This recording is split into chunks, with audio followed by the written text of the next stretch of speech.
Today we're jumping straight into a really strange one, the story of Don Solen. Right, a man whose life basically pivots on this single, bizarre, late-night encounter out near the Nevada desert. Exactly. We start with Don. He's in Crystal Springs, Nevada.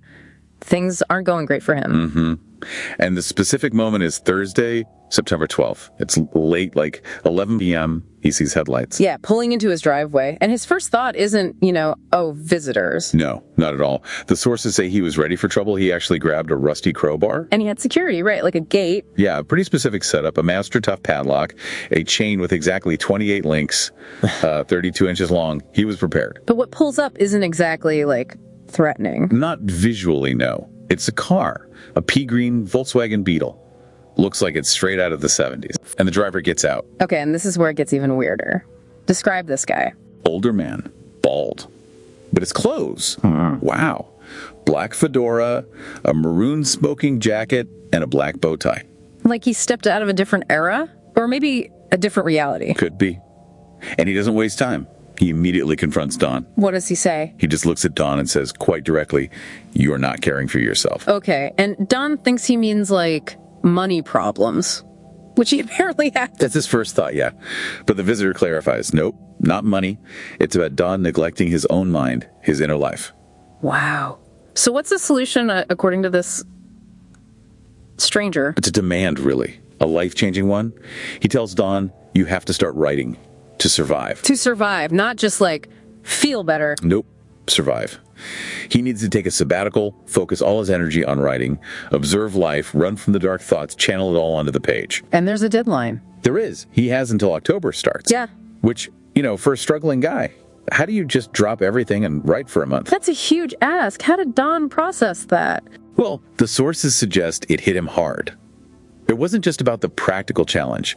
He suddenly realized the visitor was right, but in a deeper way. How so? He saw he was kind of robbing his family. His wife, Teresa, his daughter, Anna, by not being truly present. By ignoring, and this is a direct quote, the marvel of the moment, the power of the mind, and the simplicity of peace. So the writing wasn't just writing, it was a path back to himself, to his family. Exactly. The mandated path to self-care, to actually living his life. And this whole thing happens near Area 51, doesn't it? That's right. Don tells Teresa later, the guy claimed he got lost off Highway 375. Which everyone knows is the extraterrestrial highway. Adds a nice layer of Nevada weirdness. It certainly does. And Don, he actually does it. He takes the challenge. Immediately. The very next day, Friday the 13th, he writes his first story. And then what? He reads it aloud. To Teresa and their little girl, Anna, who's only 3. They have a picnic right there on the extraterrestrial highway. That's quite a scene. Gets better. While he's reading, little Anna points up at the sky and says she sees a flying saucer. Seriously? Wow. Okay, so Don must have felt like he was on the right track. Seems like it was powerful confirmation. Proof the writing was, working. Magic, maybe. Okay, so fast forward. Does the visitor come back? He does, beginning of October, just like he said. Yeah. The pea green beetle shows up again, same time, 11 p.m. Another message. This time he hands Don something, a book. Burgundy cover, looks worn. And on the spine, printed in gold letters, Don Solen. His own name on a book he hasn't written yet. Well, a book representing the writing life he will live, presumably. It's like proof of concept or proof of the future. And the visitor says something else. A final message. He looks at Don and says, 40 years from now looks good on you. Then adds, don't you ever stop writing.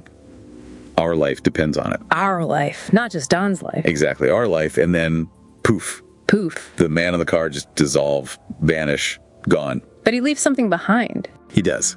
His clothes, the fedora, the smoking jacket, the bow tie, all just left there. And the key detail. They fit Don perfectly.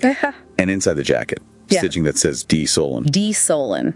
And the hat. Inside the fedora's brim, faded marker ink initials, DKS. TK's Don's initials, perhaps. Don K. Solen, maybe. It strongly suggests it. So the takeaway feels pretty profound here. Yeah, it's not just about aliens or weird cars. It's about what? Of course, creative expression as survival. Pretty much. That and being present. Yeah. That these aren't just, nice hobbies. They're essential, vital forms of self-care that lead to a richer, maybe even longer life. So wrapping this up, here's something for you, the listener, to think about. Given the book with Don's name. Right. And the clothes fitting perfectly. with his name and initials. What if that visitor wasn't just some random messenger? What if he wasn't a stranger at all? Could it have been Don himself? A future Don, coming back to push his younger self onto the path he needed. Ensuring his own successful future, his own survival, depended on making sure he started writing right then and there. Makes you think, doesn't it? About pushing yourself past your own hesitations. Our lives might depend on it.